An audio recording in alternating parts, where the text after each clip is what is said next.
Good evening. Thank you for tuning in to our virtual meeting to share information about the two levy proposals being presented to voters on February 8th in our special election ballot. My name is John Palm, Superintendent of Puyallup Schools, and joining me tonight will be Laura Marco, Assistant Superintendent of Business and Support Services, Mario Casello, Assistant Superintendent of Operations, and Bob Horton, Puyallup Education Association President. This is my second year in the school district. I have served in public education since 1986, and I've been privileged to take part in and witness so much amazing work over the years. But these last 2 years have been like no other. Collectively, we've grown and certainly suffered a bit as we've gone through this together.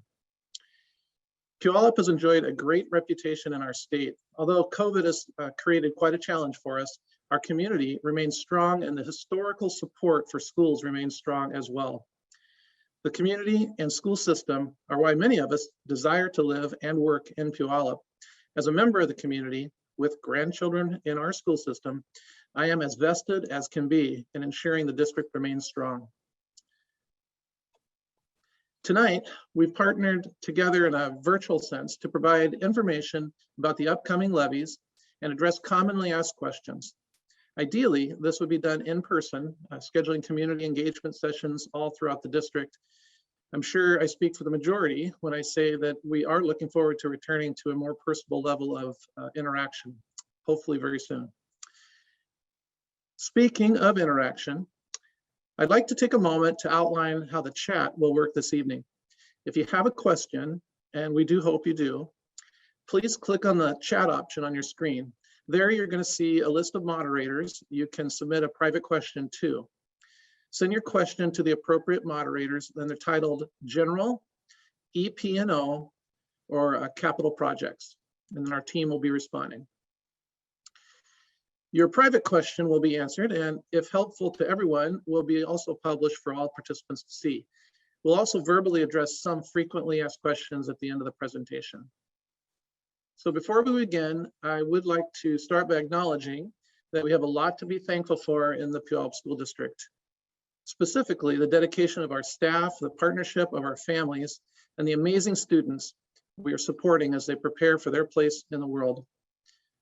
For 168 years now, our district has been committed to excellence, but we can't do it without your help. So thank you for being here tonight to learn more and understand how you can help us in our efforts.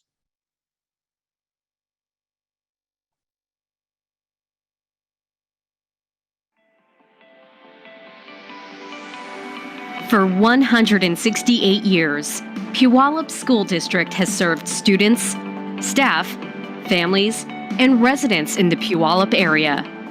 As the 7th largest school district in Washington State, our tradition of excellence is what distinguishes us, which is why we are asking voters to consider two levy proposals on the February 8th special election ballot. If passed, these two propositions will provide critical funding for operations and facilities. The 4-year replacement EPNO levy funds essential staff, like classroom teachers, instructional assistants, nurses, and counselors. It also funds essential programs and services, including athletics and activities, music and arts, advanced courses, special education, student transportation, and general maintenance of grounds and facilities. The 6-year capital levy will support safe, secure, and efficient learning environments. The study and survey report, conducted by an OSPI certified consultant, provided a full analysis of buildings needing critical repairs. Funding is needed to address the volume of work to repair, replace, or correct deficiencies. If both levies are approved, the estimated total combined tax rate change for a $500,000 home would be $23 a month. Levies are for learning and support the whole child, both in and out of the classroom. The upcoming election will help us to continue to provide quality and supportive learning experiences and spaces for Puyallup students, setting them up for success now and after high school. If passed, the replacement educational programs and operations levy and capital levy will do just that.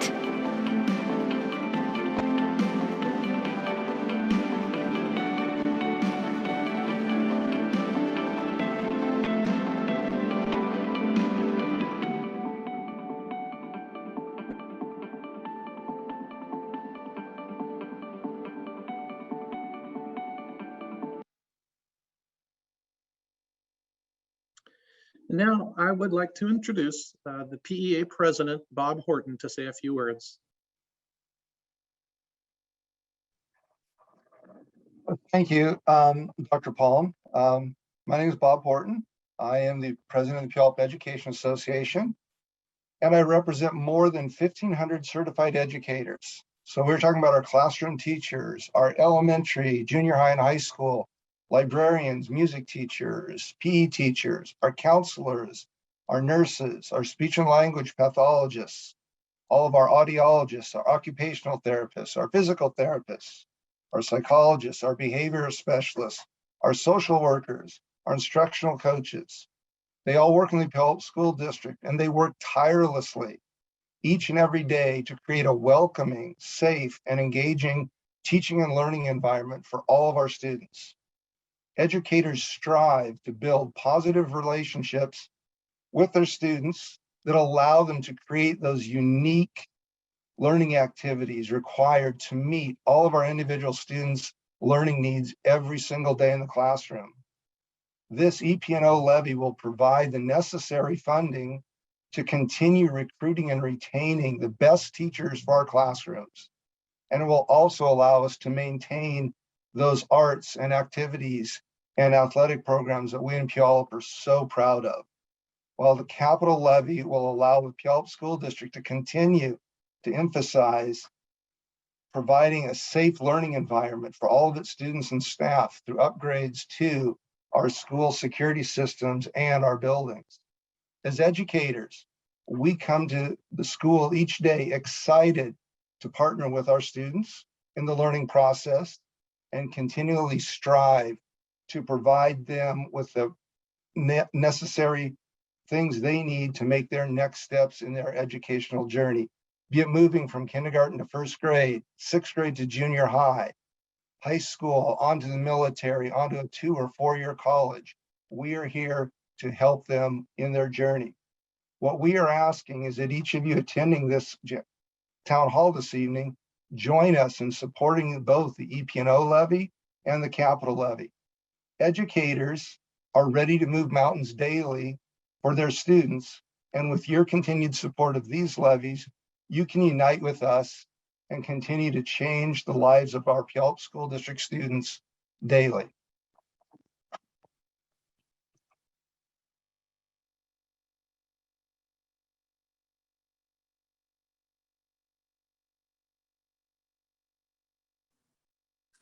Thank you for that message, Bob, and thanks for the introductions, Dr. Palm.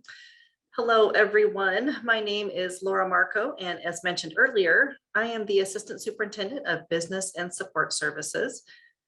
Puyallup School District is home for me. I was raised in the area and went to Puyallup schools, attending Woodland Elementary, Callis Junior High, and graduating from Rogers High School. At Rogers, I was heavily involved in our amazing CTE program, where I first developed my interest in business and finance, which really helped shape my career choice and eventually led me to become an employee for the district. I am also a proud parent of a child who just graduated this last year from Rogers High School as well. So I'm passionate and invested in the work that we do for our communities and schools. And now that I've given you some background on myself, I'll switch gears to sharing some information about our upcoming levies.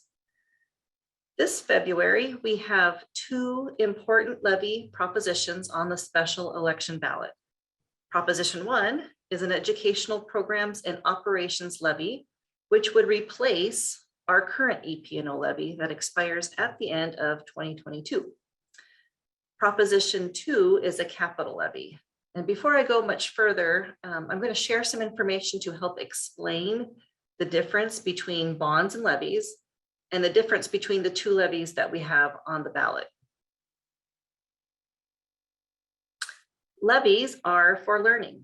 They play a vital role in filling the gap between state and federal funding and the actual costs of providing critical services to students. When we think of levies, we typically think of educational programs and operations levies, or EPNO levies. But we also have capital levies, which are improvements, it's for and focused on improvements to buildings and sites and infrastructure. Levies require a 50% +1 passage rate from the voters. And once approved by the voters, the funds are collected and spent over a period of time, typically 4 to 6 years.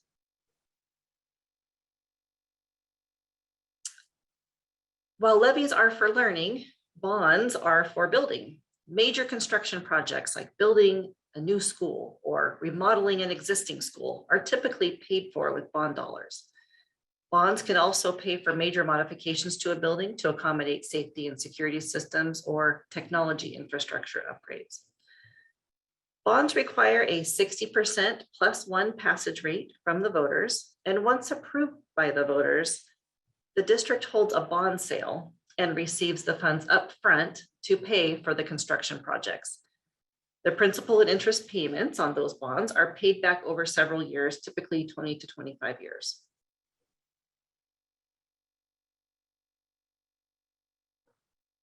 Okay, so both propositions that will appear on the ballot for the February 8th election are levy propositions. The Replacement Educational Programs and Operations Levy is focused on helping to fund the day-to-day operations of the school district that aren't funded by the state. And in just a moment, we'll look more specifically at what the EPNO levy pays for. The capital levy is focused on improving and upgrading safety, security, facilities, and infrastructure district-wide, so our students and staff have safe and appropriate places to learn and work in each day. Together, these levies will ensure Puyallup students are provided with quality, supportive learning experiences and spaces. Okay, so what are the items that our EPNO levy funds? More than half is used to pay for salaries and benefits that are not funded by the state. This includes classroom teachers, instructional assistants, nurses, counselors, and other support positions throughout the district. It also funds athletics and extracurricular activities, as well as essential programs like music and arts. These are critical areas that are well documented at supporting the social and emotional development of our students, improving school engagement and culture, developing valuable life and career skills, and strengthening community and civic engagement. The levy also funds educational programs, including special education, gifted education, and other instructional programs like AVID that helps our students succeed and prepare for college. The levy funds also pay for other day-to-day operations like utilities and facilities maintenance and instructional materials and supplies that we use every day in the classroom, including textbooks. And last but not least, the levy allows us to pay for staff computers and the one-to-one technology devices for our students.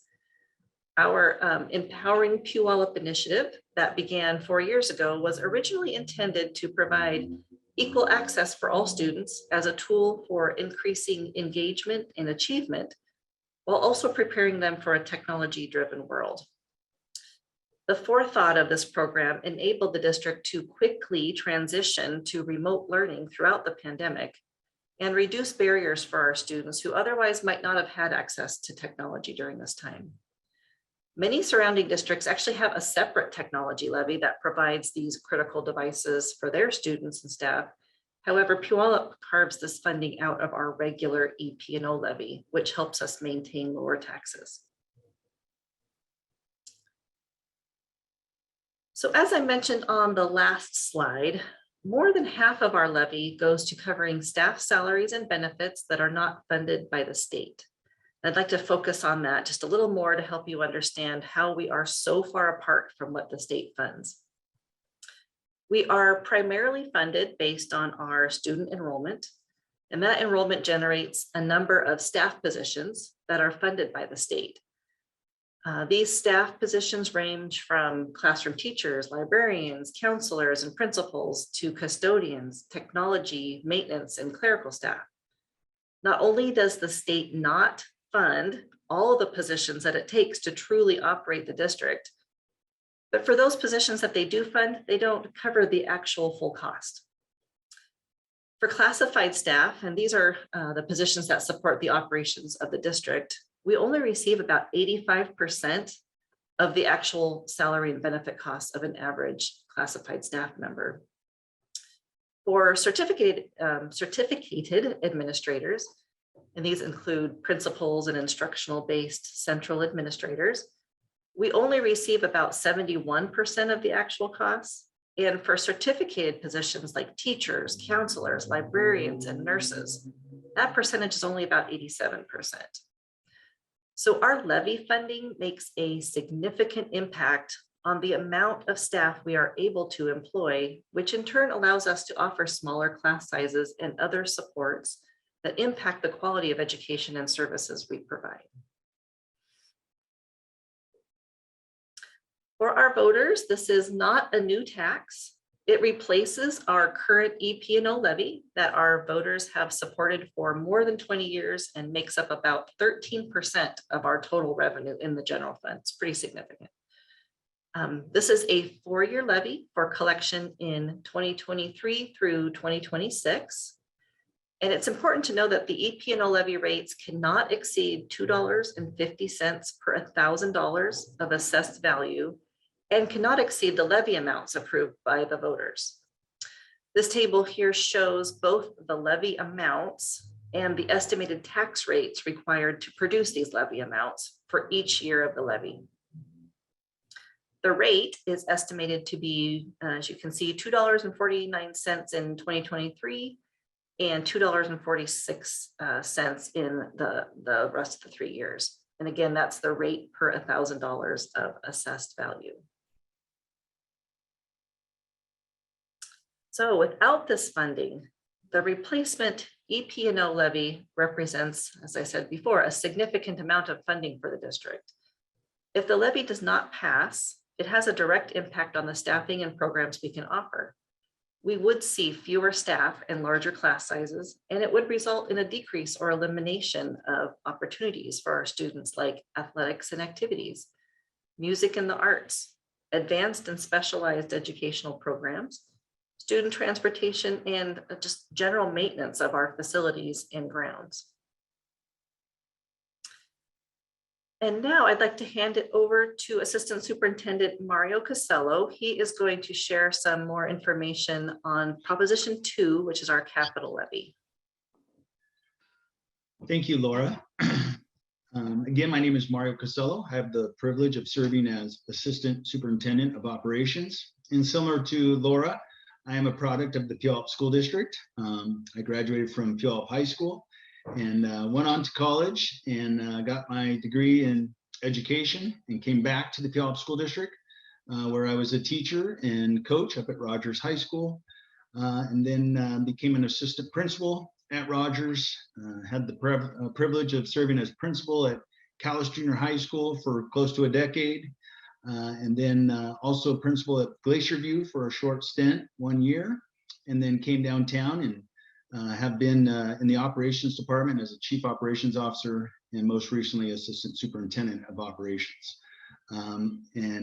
It's similar to Laura again, I've had 2 daughters in the system. My oldest daughter graduated from Puyallup High School last year, and my youngest daughter is a 8th grader at Ballou Junior High. So Puyallup is my home. I love it here. I love serving the staff, students, and the community, and have a great joy of being an employee here in the Puyallup School District. So Proposition 2 is our capital levy, and there's really 2 big pieces to this. And as Dr. Palm mentioned earlier, we conducted a study and survey, and we worked with OSPI and utilize an accredited consultant, an outside consultant that came into the district and toured all of our facilities last spring, several months, going to every single facility throughout the district, schools and support sites alike. And they check every single aspect of that building, interior and exterior. And then they give a score to that particular building. It's called a building condition assessment score. And then we're able to get all this data collected in a spreadsheet that really breaks down what those consultants found. What are those challenges or issues in those buildings that we really have to address? And then it looks at observed deficiencies, which would be particular items that we need to address between 0 and 5 years. And then there's long-term issues that we really need to be prepared to address between 6 years and 20 years. And so what we're focusing on in this levy would be those observed deficiencies between 0 and 5 years. And then we broke it down into 2 different really elements, the program upgrades and then life cycle upgrades. So what I'm going to give is some examples of different types of scope of work that we would look to improve or upgrade at all of our schools and support sites. So, and then I'm going to follow up with several slides that really focus on all the Region 1 schools, Region 2 schools, and Region 3 schools. And that's going to show you a dollar amount that has been allocated for that particular school or site. And then this is an example of work that could take place at those particular schools. So when we talk about program upgrades, we really focus on safety and security. So looking to upgrade fire protection infrastructure would take place at many of those schools. We would look to enhance our security intrusion system, which is if someone did break into the school or vandalize a site or school, we would look to enhance that so that we have better response time from law enforcement, and fire department, and our school district team as well. We would look to make improvements to security fencing and security gates throughout the district as well. We would also look to make various upgrades within the intrusion system outside of the enhancements. So those are different elements that would take place at many of the schools. Security cameras. So every one of our sites has a certain number of security cameras. So we would look to replace and upgrade those security cameras throughout every school. And then our lockdown visual notification. This is something that's really important. So we have our different emergency preparedness drills that we follow if there was an emergency. And when there's a lockdown, that is notified. Everybody in the school is notified over our announcements. And so when you think about larger spaces like gymnasiums, the commons, and all of our music classrooms, there's a great deal of noise in there. And so if the announcement was made that staff and students were going to a lockdown, that's not always easily heard. So we are going to install a visual notification system in those larger spaces, which would basically be a strobe light of some sort, like an orange or a yellow light that would flash. And therefore anybody in that larger space would know that a lockdown is being engaged and they need to follow those procedures. So we would look to do that in all of our schools. Traffic flow issues. Again, if you drive around the district before or after school during drop off or pickup, we have several challenges with different school sites in regard to traffic. Those have all been identified, and we would look to make improvements at those schools to allow for, to reduce those traffic issues there. Field improvements. At all of our elementary schools, we would look to make playground improvements. Every one of our climbing structures would be upgraded or improved. And then every one of our playground surfaces where the climbing structure is at, currently today is either wood chips or in some cases pea gravel. We would look to remove those wood chips and pea gravel and install a rubber tile that's much safer. It's softer for the kids if they were to fall down. And obviously it's a way cleaner on our sites. And also just at the end of the day, safer for the kids so that they don't get wood splinters or anything like that on their hands, arms, or faces, which happens at the elementary level. We'd also look to install paved walking paths throughout a lot of our sites. And then at the junior high level, all weather tracks. So we have 7 junior highs right now. Every one of those tracks is a cinder kind of sandish material. And obviously with our Western Washington weather, we don't always get to utilize those tracks. Many of our track events or cross-country events get canceled or delayed because the track's not in playable condition. And then also for our health fitness classes during the day, they're not always easily usable. So we would look to install all-weather tracks at all of our junior highs and make those more user-friendly and efficient for staff, students, and the community. And then finally, another program upgrade would be classroom audio and visual systems at all of our elementary schools. Obviously, our new bond level schools have received the upgraded audio visual systems, but some of our elementaries have not. So we would look to improve and upgrade all those audiovisual systems at every elementary school so it's equitable across the district. Next slide, please. And then the other big area is our building condition improvements. And a lot of different areas fall within that. And again, every one of our schools would receive some level of this type of work. Technology network improvements, so intercoms, phones, and data voice cables. Obviously super important to be able to communicate to staff and students throughout the day. So making sure that those improvements at the sites that it's been identified to make improvements to those intercom and phones. Making improvements to heating and cooling. Obviously, this is a very important area that we want to make sure all of our systems are running efficiently and up to standard, especially during these COVID times. We know the importance of good air ventilation.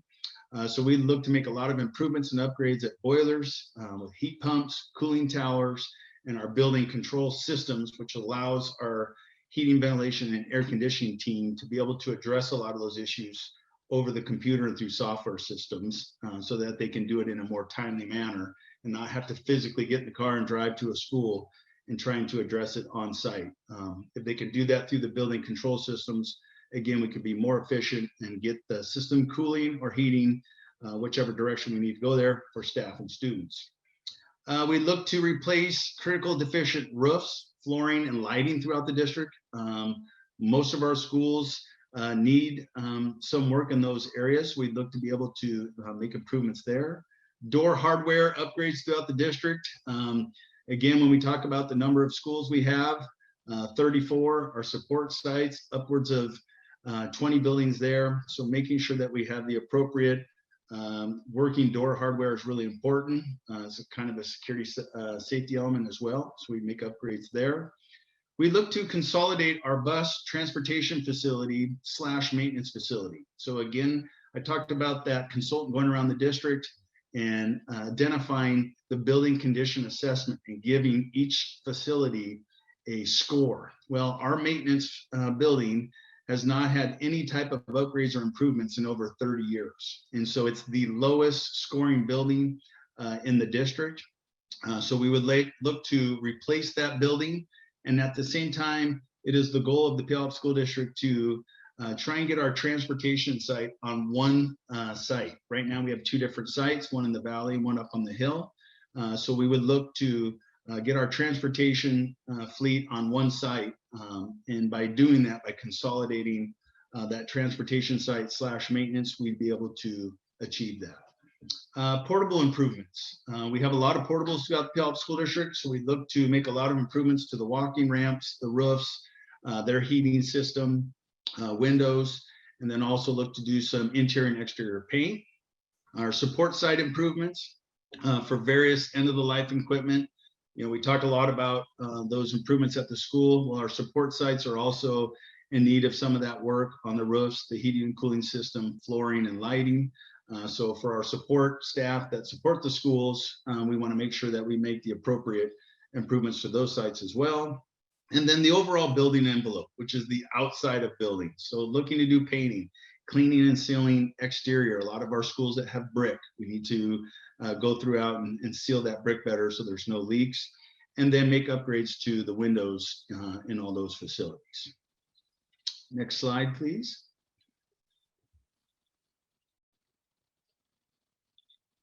So these next 3 slides really break it down by region. So this here is the Region 1 schools, and you can kind of see the cost breakdown, again, associated with that study and survey, the type of work that needs to happen. I just went over those different areas there in those first 2 slides. So you can see if you are a Region 1 student, staff member, or parent or community member, you can see that each and one of these schools is going to get a great deal of work. Edgerton Elementary, around $2.4 million. Hunt Elementary, $3.2 million. Pope Elementary, obviously, it was a 2015 bond project, so there is no work that's needed there. Ridgecrest Elementary School would receive $2.5 million. Sunrise was also a 2015 bond project, so no work is needed there. Wildwood Elementary, about $1.3 million. Ferrucci Junior High, it is a 2015 state match bond project where we did an addition, and we have done a lot of improvements and upgrades there, but still $1.6 million would be allocated from this levy to do some additional work there in parts of the building that were not touched through the state match project. Glacier View Junior High, $2 million, and then Emerald Ridge High School about $3.9 million. So next slide will show us Region 2 schools. Brulette, about $3.4 million. Carson, $3 million. Desi Evans and Fir Grove Elementary were both 2015 bond projects, so no need for work there. Woodland Elementary, $4.9 million. Zeiger, 3.1. Ballou Junior High, 6.9. Ballou is also a 2015 state match project that got an addition as well as Stall. But again, there's certain areas in the school where we did not do any improvements or upgrades associated with the state match dollars. So Stall would be $4.1 million. Rogers High School, 6.2, and then Walker High School, about 500,000. Next slide, please. And then finally, Region 3 schools. So Fruitland, 4.8 million. Karshner Elementary, 2 million. Maplewood, 6.3 million. Meeker Elementary School, 2 million. Mountain View, 3.2 million. Northwood obviously is a 2015 bond project, no need there. Shaw Road, 1.3 million. Spinning Elementary School, 2.7. Stewart, 3.7 million. Waller Road Elementary, 3.3 million. Aylen Junior High, 2.9. Edgemont, 2.4 million. Callis, 2.3. And then finally, the last school, 3.4 million, which I just had a little black box show up and it covered the school, so I can't see the school there. Oh, it's Puyallup High School. So again, each one of the schools in these regions would receive a great deal of work based on those first two slides that I went through those projects. Next slide, please, Andrew. And then this is kind of the cost breakdown of some other various sites or district-wide improvements. So you can see there, district-wide school improvements, 15.1 million. There at all of our schools, we have a lot of crosswalks, crossing major roads. So we would look to install crosswalk flashing beacons at many of our schools. Not all of them, but at many of the schools, there would be a flashing beacon to help cross those major roads. Again, some intrusion alarm upgrades, the locking hardware improvements, access controls at some of our support sites as well in the schools, some of the portable upgrades that I talked to, and then reader board replacement. So a lot of our reader boards throughout the district are all electronic now, and some of those are kind of at the end of their life cycle. So we would look to improve those or replace them. Spark Stadium High School is 2.4 million. Spark Stadium is the only school that doesn't have security cameras. So we would look to install some security cameras at Spark Stadium and then also have the dollar amount raised for us to be ready to replace the turf there when its life expectancy is up in 8 to 10 years. So we look to replace that turf. And then the phase 1 transportation maintenance consolidation I talked to, it's about $15 million. And some of those other support sites adds up to 2.9 million. So next slide, Andrew. So what does this all mean if we didn't have this funding? If this levy were not to pass, all of those projects that I talked to would add up to $125 million. From that study and survey, with all the projects, if you look at between 0 and 20 years, there's right around $500 million worth of work. So this levy would really only address $125 million of that work. If this levy doesn't pass, then we would have to look and be very creative at different ways to repair, replace, or correct some of our deficiencies at those buildings. And being focused on safety and security, that's a challenge without dollar amounts to be able to make those improvements. So we start thinking for the future. We start trying again, think outside the box and be creative. So next slide, please, Andrew. So then we have to start thinking of the future and think about what a future bond could come into play and help us address a lot of these future deficiencies or replacements or upgrades. So right now we have a 2021 Citizen Facility Advisory Committee that's been meeting since last June. And we really have studied that study and survey from that outside consultant. And we've looked at all of our facilities.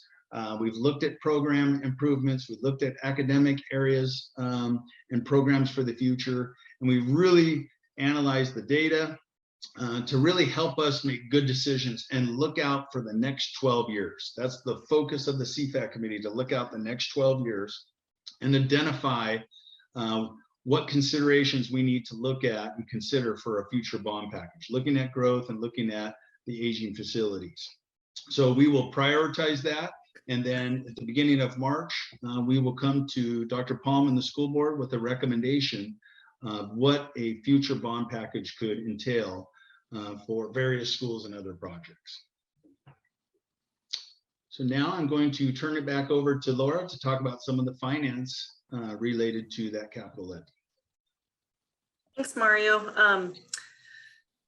So what we are asking voters is to approve Proposition 2, which is a total of $125 million, which would be collected over 6 years, starting in 2023 through 2028.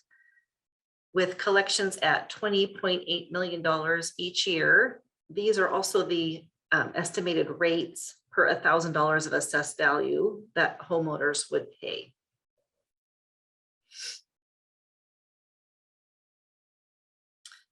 With the passage of both the EPNO and capital levy, these would be our total tax rates. In 2021, our total rate was $4.26 per $1,000 of assessed value. In 2022, which is the election year, we actually have a decrease of about 26 cents because of a step down in both our bond and current operating levy rates.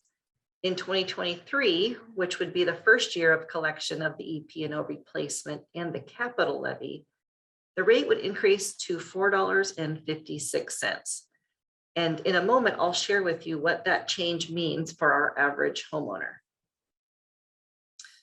But first, let's look at how our tax rate compares with our neighboring school districts. As we saw on the previous slide, the total tax rate in 2021 was $4.26. And that's the most recent year for which we have information on the tax rates for all of the surrounding school districts. At that rate, there is only one neighboring school district that has a lower total tax rate. If we were to pass both the EPNO levy replacement and the capital levy, the new rate of $4.56 would only bump us up one spot. 4 of our neighboring school districts still would have a higher tax rate than Puyallup, and 3 of those are significantly higher. So what we are proposing here is still very conservative compared to our neighboring school districts. And what does this mean for our average homeowner? Right now, the median home value in Puyallup and Pierce County is around currently $500,000. So homeowners in 2021 paid about $2,130 for the whole year. In 2022, which is the election year, we have a decrease in the rate to $4, as I mentioned. And that means the average homeowner pays around $2,000.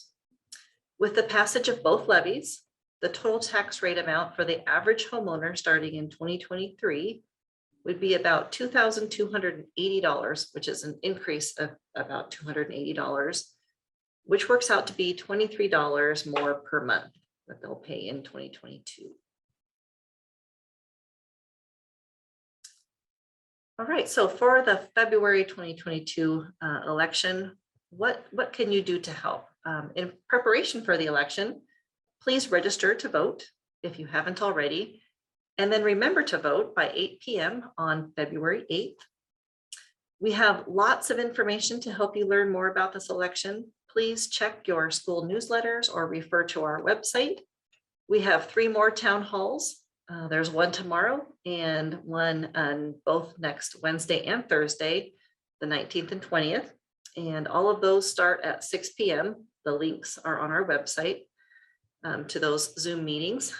Families will be receiving an informational flyer in the mail within the next week. And there's also levy pamphlets available at each of our school buildings and support sites. And you can also contact our communications department with questions, and their contact information is on the next slide.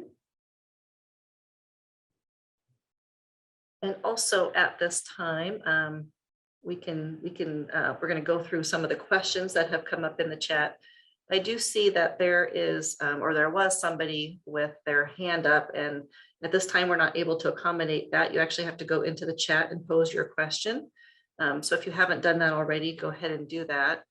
And I can start here. There's one question that I get a lot, and that is from people who might not have kids in the district, or the families that might have kids that are graduating out of the school district. And so they ask, why should I vote for these levies? As a community, it's really important to support our students. Great schools increase our property values, they decrease crime, they encourage families and other residents to stay in the community and be engaged in the community. They also educate children for future positions in the community. And often people return to their childhood home area to raise their children if there are quality school systems. As I drive around the community, I see on real estate signs that they're advertising that a house for sale is in the Puyallup School District, because that is a selling point in our community. And that's something with these levies that are so important to maintain that quality education. Mario, do you want to take a couple questions?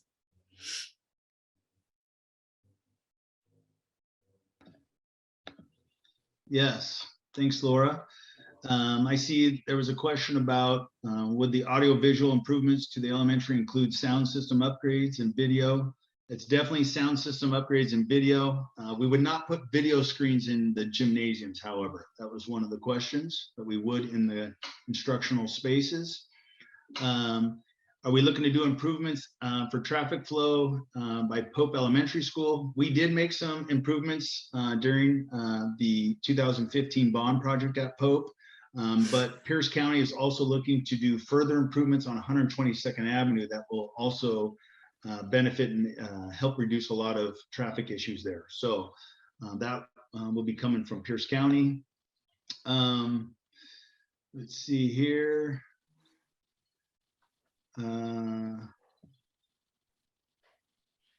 I can take one really quick while you're looking, Mario. Sure, go ahead. We had a question about ESR Grant Funding, which is some federal aid we received. All school districts across our state and the country, or many of them, received some aid for coronavirus relief. And so we've had a lot of questions about how we're using that and why do we need additional levy funds if we've received this big influx of money from the federal government. And the reality of that is that funding is for learning recovery and social and emotional supports for our students specifically. OSPI required districts to submit a board-approved plan for the use of those funds, and Puyallup specific plan for the ESSER funds included employee retention so that we could ensure lower class sizes to better address learning recovery. We're operating a summer learning academy for the next, we did this past summer and the next 2 years.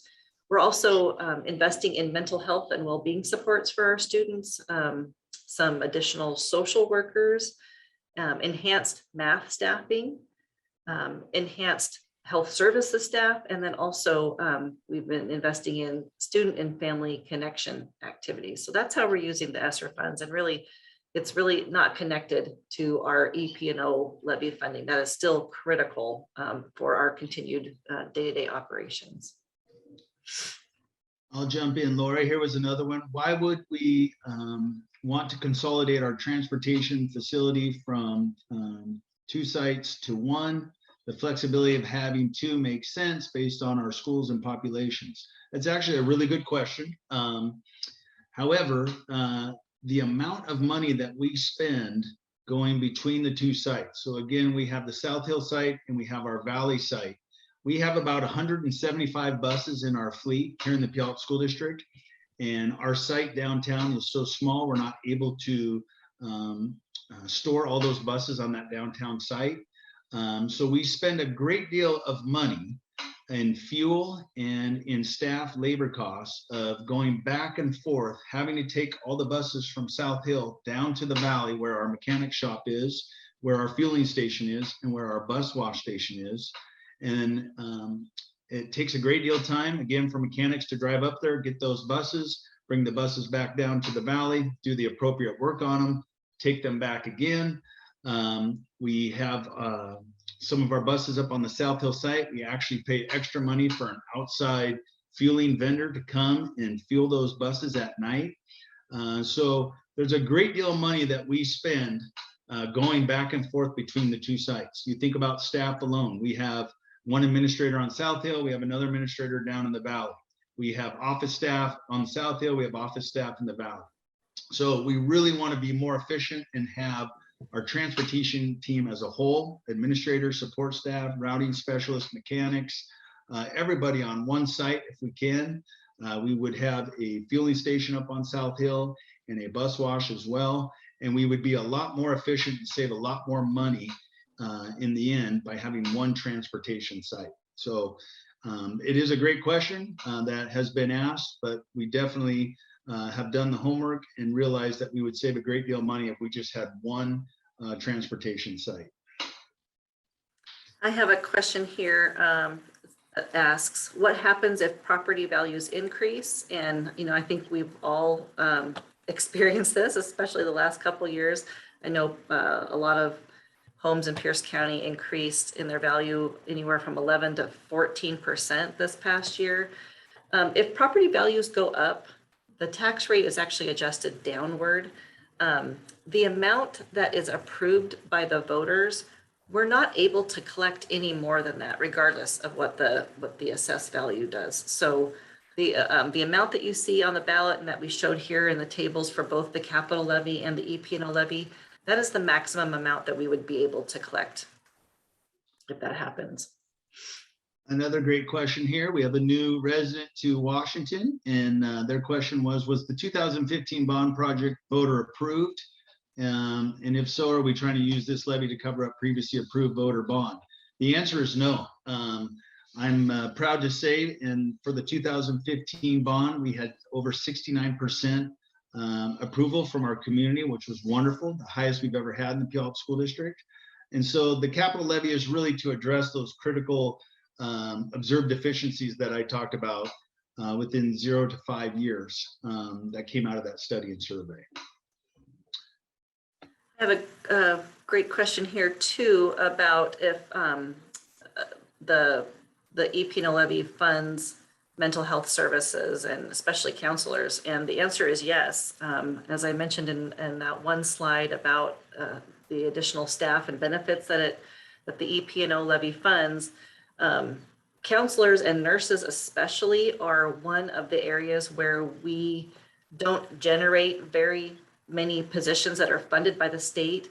To give you an example, the state funds about 3 nurses for the whole entire district, and we hire and currently employ upwards of 16 or 17 RNs in our district. So the levy funding is especially critical for some of those positions. The formula for counselors is a little bit better, but we still do employ more counselors and social workers than we are funded for. And that's a direct result of our EPNO funding. Okay.